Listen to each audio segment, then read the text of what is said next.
kuliombea jimbo kusudi liweze kuhimili vishindo vya zama zetu na kubaki imara kama taifa la Mungu.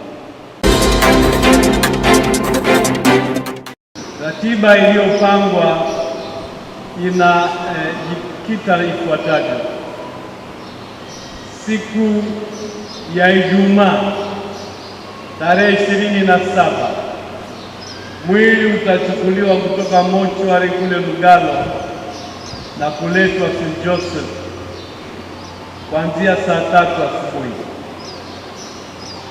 Kuanzia hapo watu watakuwa wanasali na kutoa heshima za mwisho. Saa 7 ya siku hiyo kutakuwa na misa ya kumwombea marehemu, na watu wataendelea kusali na kutoa heshima za mwisho. Siku inayofuata tarehe 28 mwili utachukuliwa asubuhi saa 12 na kupelekwa Pugu.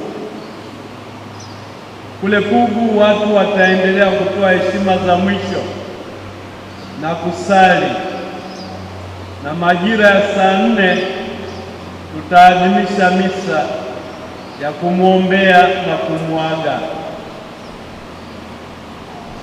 Ninatumaini kwamba wanajimbo mtashiriki ipasavyo, lakini tunapokuwa katika kipindi hiki cha maombolezo, naomba tuzingatie yafuatayo. Kwanza, tumshukuru Mungu kwa zawadi ya Kardinali Pengo ambaye ameliongoza jimbo kuu la Dar es Salaam kutoka mwaka wa 92 mpaka mwaka 2019. Amefanya kazi nzuri na nzito, akachangia sana katika kukua na kuendelea kwa jimbo.